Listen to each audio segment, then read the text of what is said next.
রিজু, আমাদের কোম্পানি আবার রিফর্ম করা হচ্ছে। দুঃখের বিষয়, তোমার পজিশনটা আর থাকবে না।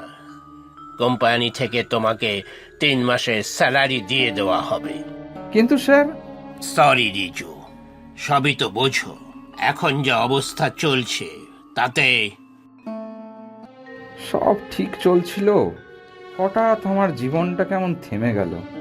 কি যে করব, আবার নতুন করে চাকরি খোঁজার যুদ্ধে নামতে হবে।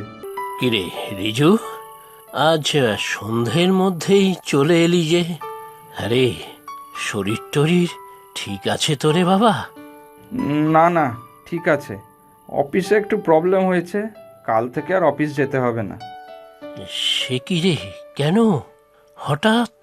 কোম্পানি থেকে ছাঁটাই চলছে, আমি আছি তার মধ্যে। 3 মাসের স্যালারি দিয়ে দেবে কোম্পানি কম্পেনসেশন হিসেবে। তাহলে এখন উপায়? নতুন চাকরি খুঁজবি? ভাবছি কি করব, একটু সময় নেব নিজের জন্য। নতুন চাকরির ব্যাপারে একটু ভাবতে হবে। হ্যাঁ, সময় নে। নিজেকে প্রশ্ন কর, তুই তুই কি করতে চাস? কোনো স্বপ্ন, কোনো আশা, স্বপ্ন অপূর্ণ আছে কি না, সব সব প্রশ্ন কর। স্বপ্ন?